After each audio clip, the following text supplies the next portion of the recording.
20వ తారీఖున తూప్రాన్లో మెదక్ పార్లమెంటు పరిధిలోని ఎంఆర్పిఎస్ అనుబంధ సంఘాల సంబంధించినటువంటి సమావేశం ఏర్పాటు చేయడం జరుగుతుంది.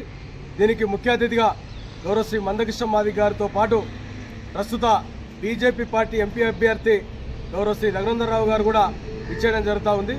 మరి మెదక్ పార్లమెంటుకు సంబంధించినటువంటి 7 నియోజకవర్గాల ఎంఆర్పిఎస్, ఎంఎస్పి మరియు ఎంఎస్ఎఫ్ అనుబంధ సంఘాలకు సంబంధించినటువంటి కార్యకర్తలు, నాయకులు అధిక సంఖ్యలో పాల్గొని ఇట్టి కార్యక్రమాన్ని విజయవంతం చేయాల్సిందిగా పిలుపునిస్తా ఉన్నాం. జై మాదిగ, జై మందకృష్ణ మాదిగ.